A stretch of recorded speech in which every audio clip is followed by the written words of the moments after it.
They are a smaller organization focused mainly on the delivery of their initial products. Those departments should not exist unless there's a need. And they do not care about the execution based on the PMO. Just because other companies have it, we should have it.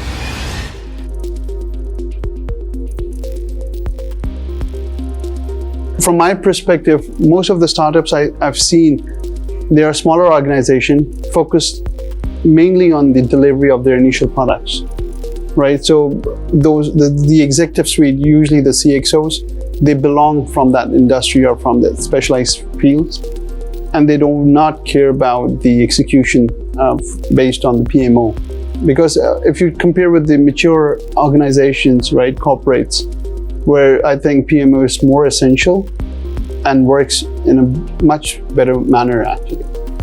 I mean, the point I will make here is that any function for a particular organization should not be imposed. Right. It must be met organically. There must be a need for a PMO, or there must be a need for a business development. There must be a need for a department. Those departments should not exist unless there's a need. This is my underlying philosophy. So yes, in some organizations, startups, you may have a CEO that needs a PMO because it's really a complicated product or service that they want to launch. And typically the PMO functions as a launch office. Correct. So when the product or service is launched, things settle down, they begin to operationalize.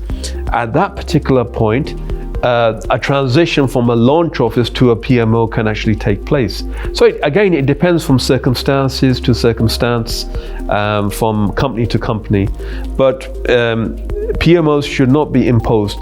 That's why I use the expression a fashion accessory. Just because other companies have it, we should have it. This is not the right way to go about. So based on the industries, basically, right? Adopting a PMO. Right. Okay.